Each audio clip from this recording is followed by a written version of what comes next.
Hi friends, ಎಲ್ಲರಿಗೂ ನಮಸ್ಕಾರ. Rashmi cooking ಚಾನಲ್ಗೆ ಸ್ವಾಗತ. ಇವತ್ತಿನ ವಿಡಿಯೋದಲ್ಲಿ ಮಲೆನಾಡ ಸ್ಟೈಲಲ್ಲಿ ಒಂದು ಸಾಂಬಾರನ್ನ ಮಾಡಿ ತೋರಿಸ್ತಿದ್ದೀನಿ.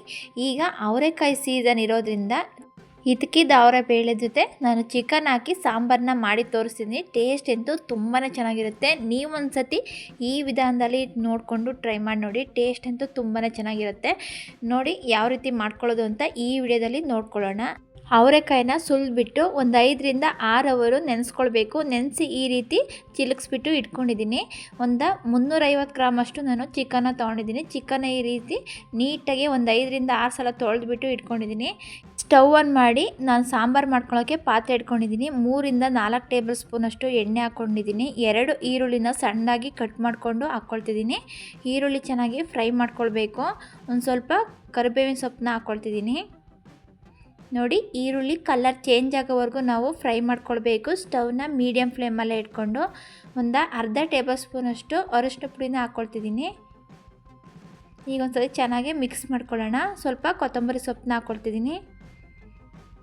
ಈಗ ಚೆನ್ನಾಗಿ ಫ್ರೈ ಮಾಡ್ಕೊಳ್ಬೇಕು. ಈರುಳ್ಳಿ ಎಲ್ಲ ಕಲರ್ ಚೇಂಜ್ ಆಗೋವರೆಗೂ ಫ್ರೈ ಮಾಡ್ಕೊಂಡ ನಂತರ ನಾನು ಚಿಕನ್ನ ಹಾಕ್ಕೊಳ್ತಿದ್ದೀನಿ. ನೋಡಿ, ಈ ರೀತಿ ನಾವು ಚಿಕನ್ ಹಾಕ್ಕೊಂಡು ಮಾಡ್ಕೊಳ್ಳೋದ್ರಿಂದ ತುಂಬಾ ರುಚಿಯಾಗಿ ನಾವು ಮಾಡ್ಕೊಳ್ಬೋದು. ಈಗ ನಾವು ಚಿಕನ್ ಎಲ್ಲ ನೀಟಾಗಿ ಮಿಕ್ಸ್ ಮಾಡಿಕೊಂಡು ಫ್ರೈ ಮಾಡ್ಕೊಳ್ಬೇಕು. ಈಗ ಒಂದು 5 ನಿಮಿಷ ಅದನ್ನು ನಾವು ಬೇಯಿಸ್ಕೊಳ್ಳೋಣ. ನೋಡಿ, ಒಂದು 5 ನಿಮಿಷ ಆದ ನಂತರ ನಾನು ಚಿಲುಕಿಸಿರುವಂತಹ ಅವರೆಬೇಳೆನ ನಾನು ಹಾಕ್ಕೊಳ್ತಿದ್ದೀನಿ. ನೋಡಿ, ನಾವು ಅವರೆಕಾಳು ಸಾಂಬಾರನ್ನ ಹಾಗೇ ಮಾಡಿದ್ರೆ ತುಂಬಾ ರುಚಿಯಾಗಿರುತ್ತೆ. ಅದರ ಜೊತೆ ಅಂತೂ ಚಿಕನ್ ಹಾಕಿ ಮಾಡಿಕೊಂಡ್ರೆ ಇನ್ನೂ ಚೆನ್ನಾಗಿರುತ್ತೆ. ಚಿಕನ್ ಅಥವಾ ನಾವು ಮೊಟ್ಟೆನ ಹಾಕ್ಕೊಂಡು ಮಾಡ್ಕೊಳ್ಬೋದು. 1 ಟೇಬಲ್ ಸ್ಪೂನ್ ಅಷ್ಟು ಉಪ್ಪನ್ನ ಹಾಕ್ಕೊಳ್ತಿದ್ದೀನಿ. ಉಪ್ಪನ್ನ ಹಾಕ್ಕೊಂಡು ಚೆನ್ನಾಗಿ ಮಿಕ್ಸ್ ಮಾಡಿಕೊಂಡು ನಾವು ಅದನ್ನು ಬೇಯಿಸ್ಕೊಳ್ಬೇಕು.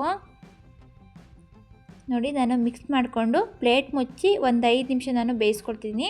ಅದು ಬೇಯೋದ್ರೊಳಗೆ ನಾವು ಒಂದು ಮಸಾಲಾನ ರೆಡಿ ಮಾಡ್ಕೊಳ್ಳೋಣ. ನಾನಿಲ್ಲಿ ತೆಂಗಿನಕಾಯಿ ತುರಿನ ಹಾಕ್ಕೊಳ್ತಿದ್ದೀನಿ. 1 ಕಪ್ನಷ್ಟು ತೆಂಗಿನಕಾಯಿ ತುರಿ, 1 ದೊಡ್ಡ ಸೈಜಿಂದು ಈರುಳ್ಳಿನ ಹಾಕ್ಕೊಳ್ತಿದ್ದೀನಿ. ಸ್ವಲ್ಪ ಹಸಿ ಶುಂಠಿ, 1 ಗೆಡ್ಡೆಯಷ್ಟು ಬೆಳ್ಳುಳ್ಳಿನ ಸಿಪ್ಪೆ ತೆಗೆದು ಹಾಕ್ಕೊಳ್ತಿದ್ದೀನಿ. ಕೊತ್ತಂಬರಿ ಸೊಪ್ಪು, ಸ್ವಲ್ಪ ಚಕ್ಕೆ, 1-2 ಲವಂಗ, 2 ಮೆಣಸನ್ನ ಹಾಕ್ಕೊಳ್ಬೇಕು.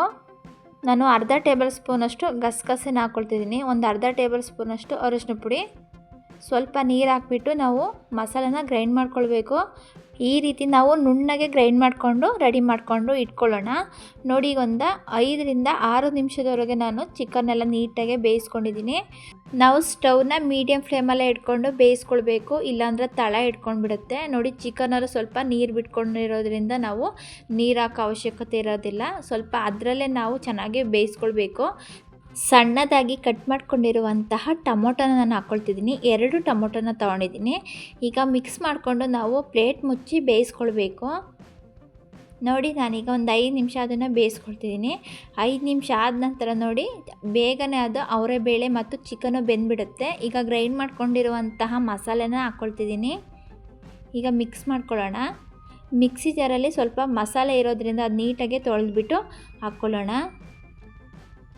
ಈಗ ಮಿಕ್ಸ್ ಮಾಡಿಕೊಂಡು ನಾವು ಬೇಯಿಸ್ಕೊಳ್ಬೇಕು.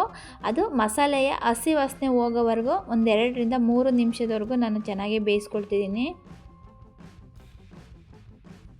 ನೋಡಿ, ಈ ರೀತಿ ನಾವು ಮಾಡ್ಕೊಳ್ಳೋದ್ರಿಂದ ಟೇಸ್ಟ್ ಅಂತೂ ತುಂಬಾ ಚೆನ್ನಾಗಿರುತ್ತೆ. ಈಗ ನೋಡಿ, ಮಸಾಲೆ ಎಲ್ಲ ನೀಟಾಗಿ ಅದು ಫ್ರೈ ಆಗಿದೆ. ಈಗ ನಾನು ಸ್ವಲ್ಪ ನೀರು ಹಾಕ್ಕೊಂಡು ಬೇಯಿಸ್ಕೊಳ್ತಿದ್ದೀನಿ. ಈಗ ಪ್ಲೇಟ್ ಮುಚ್ಚಿ ನಾವು ಬೇಯಿಸ್ಕೊಳ್ಳೋಣ. ನೋಡಿ, ಸಾಂಬಾರನ್ನ ನಾವು ಈ ರೀತಿ ಚಿಕನ್ ಹಾಕಿ ಮಾಡ್ಕೊಳ್ಳೋದ್ರಿಂದ ಅವರೆಬೇಳೆಯೊಂದಿಗೆ ತುಂಬಾ ರುಚಿಯಾಗಿ ಮಾಡ್ಕೊಳ್ಬೋದು. ನಾನಿಲ್ಲಿ ಖಾರ ಪುಡಿನ ಹಾಕ್ಕೊಳ್ತಿದ್ದೀನಿ. 1.5 ಟೇಬಲ್ ಸ್ಪೂನಷ್ಟು ಖಾರ ಪುಡಿನ ಹಾಕ್ಕೊಳ್ತಿದ್ದೀನಿ. 2 ಟೇಬಲ್ ಸ್ಪೂನಷ್ಟು ಧನಿಯಾ ಪುಡಿನ ಹಾಕ್ಕೊಳ್ಳೋಣ. ಈಗೆಲ್ಲ ನೀಟಾಗಿ ಮಿಕ್ಸ್ ಮಾಡ್ಕೊಳ್ಬೇಕು. ನೋಡಿ, ಖಾರ ಪುಡಿ ಮತ್ತು ಧನಿಯಾ ಪುಡಿ ಹಾಕಿದ ನಂತರ ಒಂದು ಕುದಿ ಕುದಿಸ್ಕೊಳ್ಬೇಕು. ನೋಡಿ, ನಾವು ಬೇಕಾದರೆ ಮಸಾಲ ಗ್ರೈಂಡ್ ಮಾಡ್ಕೊಂಡ್ವಲ್ಲ ಅದರೊಂದಿಗೂ ಸಹ ನಾವು ಧನಿಯಾ ಪೌಡ್ರ್ ಮತ್ತು ಖಾರ ಪುಡಿನ ಹಾಕ್ಕೊಂಡು ಗ್ರೈಂಡ್ ಮಾಡ್ಕೊಳ್ಬೋದು. ಆ ರೀತಿ ಮಾಡ್ಕೊಳೋಕ್ಕಿಂತ ಈ ರೀತಿ ನಾವು ಮಸಾಲೆ ಹಾಕಿದ ನಂತರ ನಾವು ಹಾಕಿದರೆ ತುಂಬಾ ಚೆನ್ನಾಗಿರುತ್ತೆ. ನೋಡಿ, ನಾವೀಗ ಎಷ್ಟು ಬೇಕಷ್ಟು ನೀರನ್ನ ಹಾಕ್ಕೊಳ್ಳೋಣ. ನೋಡಿ, ನಿಮಗೆ ತೆಳು ಬೇಕಾದರೆ ಸ್ವಲ್ಪ ತೆಳು ಮಾಡ್ಕೊಳ್ಬೋದು. ಪೂರ್ತಿ ನೀವು ಗಟ್ಟಿನೇ ಬೇಕು ಅಂದರೆ ರೊಟ್ಟಿ ಜೊತೆ ಚಪಾತಿ ಜೊತೆ ಬೇಕಂದರೆ ಗಟ್ಟಿಯಾಗೂ ಸಹ ಮಾಡ್ಕೊಳ್ಬೋದು. ರುಚಿಗೆ ತಕ್ಕಷ್ಟು ಉಪ್ಪನ್ನು ಹಾಕ್ಕೊಳ್ತಿದ್ದೀನಿ. ನಾನು ಫಸ್ಟ್ 1 ಟೇಬಲ್ ಸ್ಪೂನಷ್ಟು ಪುಡಿ ಉಪ್ಪು ಹಾಕಿದ್ದೆ. ಆ ನಂತರ ನಾನು ಸ್ವಲ್ಪ ಕಲ್ಲುಪ್ಪನ್ನ ಹಾಕ್ಕೊಳ್ತಿದ್ದೀನಿ. ರುಚಿ ನೋಡಿಕೊಂಡು ಹಾಕ್ಕೊಳ್ಳಿ. ಈಗ ನಾವು ಕುದಿಸ್ಕೊಳ್ಬೇಕು. ನೋಡಿ, ಮಸಾಲೆ ಎಲ್ಲ ನಾವು ಸಾಂಬಾರನ್ನ ಚೆನ್ನಾಗಿ ಕುದಿಸ್ಕೊಳ್ಳೋಣ. ಒಂದು 5 ರಿಂದ 8 ನಿಮಿಷಗಳ ಕಾಲ ನಾವು ಸಾಂಬಾರನ್ನ ಚೆನ್ನಾಗಿ ಕುದಿಸ್ಕೊಳ್ಬೇಕು. ನೋಡಿ, ಈ ರೀತಿ ಒಂದು 8 ನಿಮಿಷಗಳ ಕಾಲ ಸಾಂಬಾರನ್ನ ಚೆನ್ನಾಗಿ ಕುದಿಸ್ಕೊಳ್ಳೋಣ. ಈಗ ಒಂದು 8 ನಿಮಿಷ ಆದ ನಂತರ ನೋಡಿ, ಸಾಂಬಾರು ಚೆನ್ನಾಗಿ ಕುದ್ದು ಬೆಂದಿದೆ. ಚಿಕನ್ನು ಮತ್ತು ಅವರೆಬೇಳೆ ಎಲ್ಲ ಚೆನ್ನಾಗಿ ಸ್ಮೂತಾಗಿ ಬೆಂದಿದೆ.